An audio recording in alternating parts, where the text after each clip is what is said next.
अस्सलाम वालेकुम दोस्तों पाकिस्तान में ट्रक आर्ट बहुत मशहूर है और ट्रक ड्राइवर्स अपनी पसंदीदा तस्वीरें खुद पैसे देकर अपने ट्रक पर बनवाते हैं। ट्रक ड्राइवर्स किसी और की तस्वीर बनवाएं या ना बनवाएं, लेकिन एक शख्स है जिसकी तस्वीर वो लाजमी बनवाते हैं।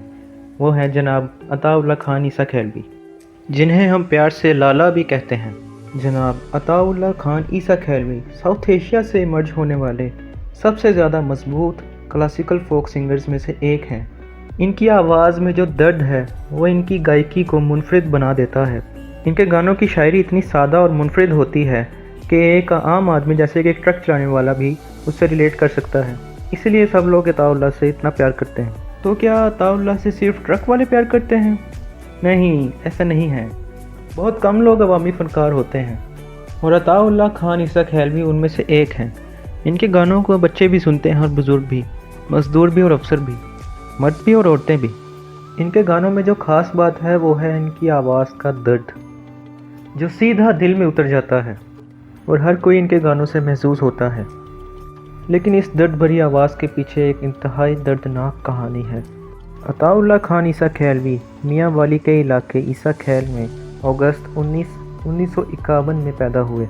इनके आबाओ अजदाद ट्राइबल पठान हैं और आज से 50 साल पहले तो कबायली पठानों में गाने को बहुत बुरा समझा जाता था। गाने के तस्वुर को भी बुरा समझा जाता था।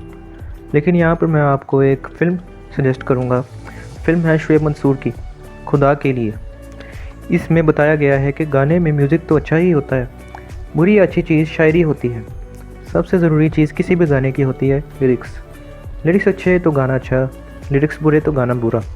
ये ऐसे ही है जैसे अच्छी बात करने से सवाब मिलता है वो बुरी बात करने से गुनाह। और अताउल्लाह खान ईसा खैलवी के गानों में सबसे अच्छी चीज़ उनके लिरिक्स ही होते हैं। खूबसूरत, सादा, आम फहम और ऊपर से उनकी दर्द भरी आवाज़ का मैजिक। गाने के अंदर चार चांद लग जाते हैं। इसलिए अताउल्लाह को सुनने वालों को ये नशा कहीं और से नहीं मिलता। अताउल्लाह को बचपन से ही गाने का बहुत शौक़ था। किसी दिन उनके स्कूल के उस्ताद ने उनको गाते हुए सुना तो उनकी बहुत हौसला अफजाई की और उनसे कहा कि तुम गाना कभी मत छोड़ना। उनके उस्ताद ये भी जानते थे कि वो जिस फैमिली से बिलोंग करते हैं वहाँ गाने को कितना बुरा समझा जाता है। फिर भी उनको यकीन था कि अल्लाह ताला ने अताउल्लाह को बहुत बड़े फ़न से नवाजा है और ये पूरी दुनिया में अपना और अपने मुल्क का नाम रोशन कर सकता है। लाला अताउल्लाह का घर दो हिस्सों में बटा हुआ था। एक मर्दान खाना जहाँ पर मर्द बैठकर फ़ैसले वगैरह करते थे, दूसरी जगह थी जनान खाना जहाँ पर सिर्फ इमीडिएट फैमिली रह सकती है। और इन हालात में अताउल्लाह को अपने ख़ानदान की एक लड़की से इश्क हो गया और उस लड़की को भी इनसे इश्क हो गया। लेकिन ऐसे हालात में ये दोनों मुद्दतों बाद एक दूसरे की सिर्फ शक्ल बल्कि झलक देख सकते थे। अताउल्लाह घर में सिर्फ उसी वक्त गाना गाया करते थे जब उनके वालिद मर्दान खाने में होते थे और मर्दान खाना जनान खाने से कुछ इस फासले पर मौजूद था कि वहाँ तक अताउल्लाह के गाने की आवाज़ नहीं जाती थी। अताउल्लाह के गाने में उनकी अम्मा हुजूर इस तरह से उनकी मदद करती थी कि जिस कमरे में वो गाते थे उस कमरे में एक बल्ब लगवाया हुआ था और उसकी तार अपने कमरे तक पहुंचाई हुई थी। और जैसे ही अब्बा हुजूर के आने की आहट होती तो वो उस बल्ब को ऑन ऑफ करके इनको सिग्नल दे देती थी और फिर ये अपना गाने बजाने का सामान साइड पर रख कर छुपा कर खुद सीधे होकर बैठ जाते थे। फिर अताउल्लाह की ज़िंदगी का सबसे बड़ा टर्निंग पॉइंट आया। दिसंबर की यक मस्ता रात थी। उस रात अम्मा हुजूर शायद सो गई थी या कोई और वजह बनी। बहरहाल वो उस रात अब्बा हुजूर के आने का सिग्नल अताउल्लाह को ना दे सकीं और अब्बा हुजूर गाने की आवाज़ को फॉलो करते हुए अताउल्लाह जहाँ पर गाना गा रहे थे उस कमरे तक पहुँच गए। और अब्बा हुजूर ने अताउल्लाह को इतनी बुरी तरह से मारा कि अगर पठान का बच्चा ना होता तो मर ही जाता। अब्बा हुजूर ने अताउल्लाह से कहा कि या तू गाना छोड़ दे या ख़ानदान छोड़ दे। उस वक्त अताउल्लाह की उम्र सिर्फ 14 बरस थी। उनकी वालदा ने अब्बा जी को पुरसुकून करने की बहुत कोशिश की, लेकिन अब्बा हुजूर के गुस्से के सामने कोई कुछ ना कर पा रहा था। अताउल्लाह अपनी जान तो दे सकते थे लेकिन गाना छोड़ देना उनके बस में नहीं था। और कुछ लोग होते हैं जिनसे अल्लाह ताला ने बहुत बड़े काम लेने होते हैं।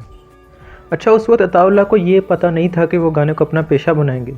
वो सिर्फ अपने अब्बा हुजूर से सिर्फ इतनी इल्तिजा करते रहे कि मैं छुप कर फ़ारिग वक्तों में कहीं पर गाना गा लिया करूँगा और आपकी सारी बातें मानूंगा, सब फरमाबरदारी करूँगा, बस मुझे गाने से मत रोकें।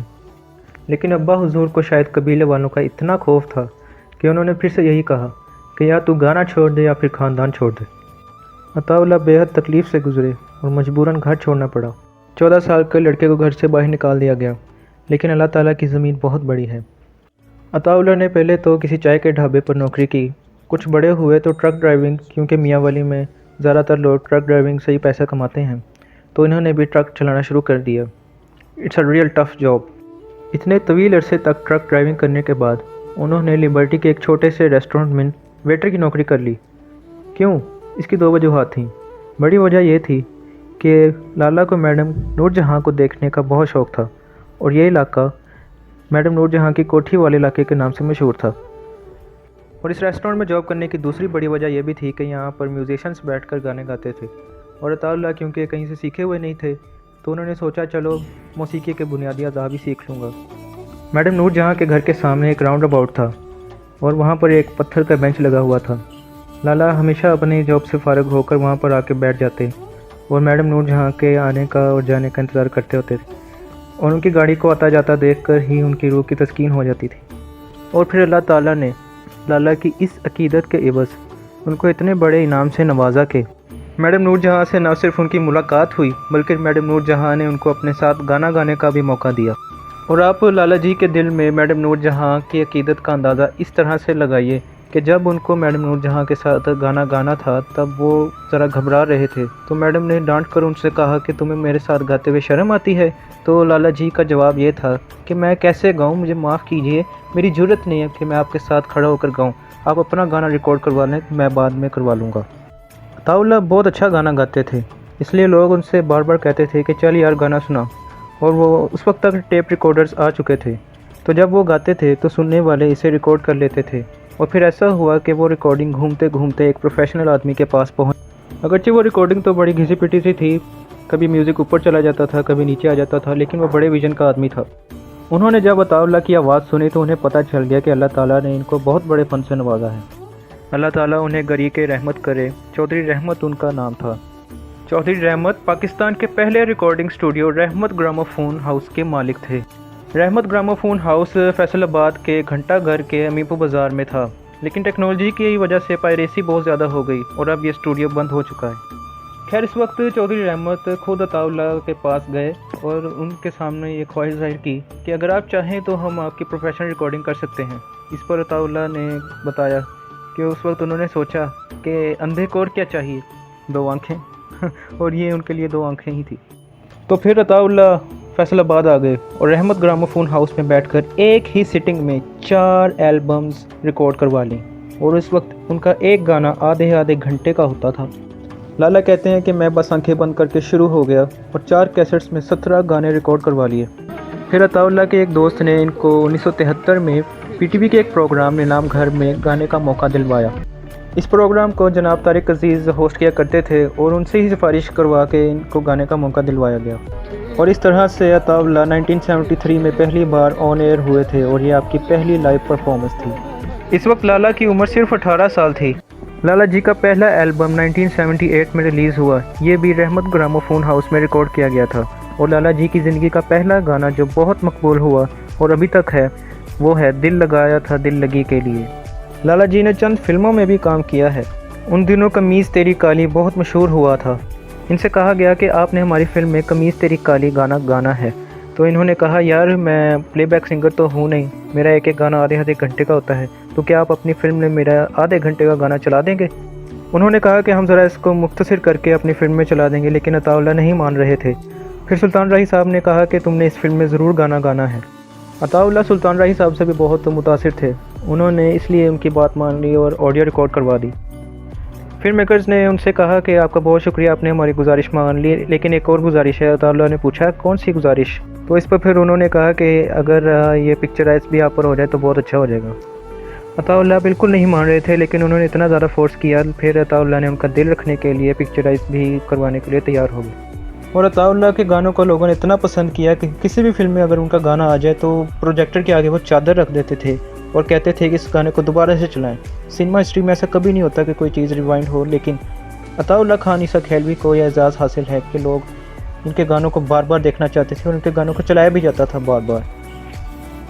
लाला जी ने सिर्फ 3 फिल्में की हैं, जो है दिल लगी, ज़िंदगी, सांवल।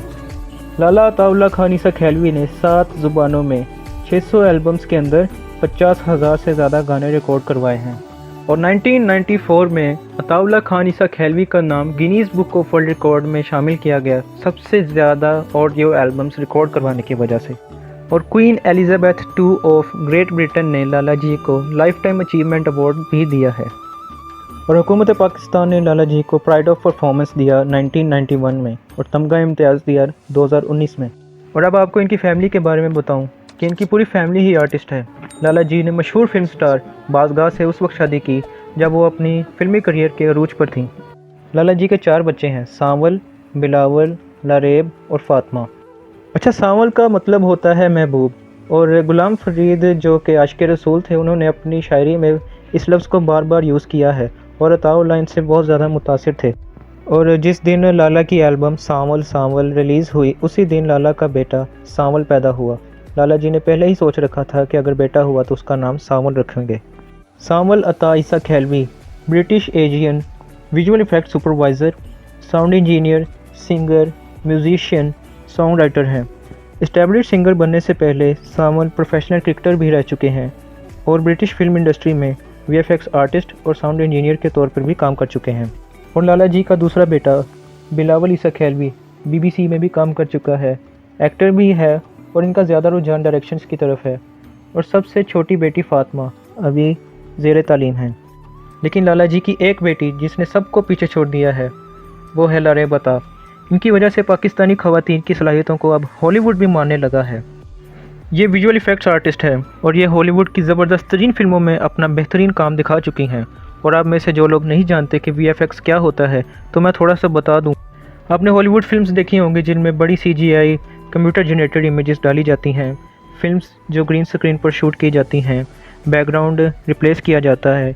ये लोग कंप्यूटर सॉफ्टवेयर्स पर इतनी महारत से काम करते हैं कि वो चीज़ जो असल में नहीं होती, जैसे डायनासोर्स हो गए या फिर खला में अगर कोई सीन शूट करना हो तो बिल्कुल ऐसे बनाते हैं कि बिल्कुल रियल लगता है। लारेब एक इंटरव्यू में बताती हैं कि जब उन्होंने अपना A लेवल्स कंप्लीट कर लिया तो उनके भाई ने पूछा कि तुम अब आगे क्या करना चाहती हो, तो उन्होंने बताया कि मैं एक आर्टिस्ट बनना चाहती हूँ, किसी भी आर्ट की फील्ड में मुझे जाना है। तो सांवल जो कि एक सिंगर हैं वो चाहते थे कि मेरी वीडियोस में लारेब VFX आर्टिस्ट के तौर पर काम करे, तो उन्होंने VFX के कोर्स का उनको मशवरा दिया और सब कुछ खुद ही गाइड किया। और ये भी बताती हैं कि जब उन्होंने अपने पापा से इस बात का जिक्र किया कि मैं VFX का कोर्स करना चाहती हूँ तो पापा ने कभी मुझे नहीं रोका और कहा कि बेटा जो भी काम कर रही हो बस लगन से करो और अपने मुल्क का नाम रोशन करो। और हमारी प्यारी बहन ने न सिर्फ अपने अब्बा का बल्कि हमारे पूरे मुल्क का नाम रोशन कर दिया है। लारेब अता ने जिन मशहूर हॉलीवुड फिल्म्स में VFX आर्टिस्ट के तौर पर काम किया है उनमें Sweeney Todd, 10,000 BC, triangle, prince of Persia, Godzilla, WandaVision, mission impossible fallout जो कि मेरी बहुत ज़्यादा फेवरेट मूवी है, फास्ट एंड फ्यूरियस 9 और हाल ही में रिलीज़ होने वाली नो टाइम टू डाई के लिए उनको ऑस्कर के लिए नॉमिनेट किया गया है।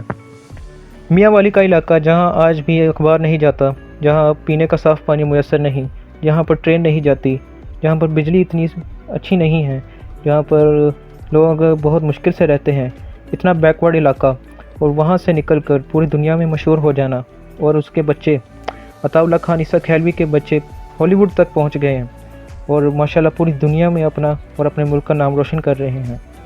हम सब अताउल्ला खान ईसा खैलवी और उनकी पूरी फैमिली को सलाम पेश करते हैं।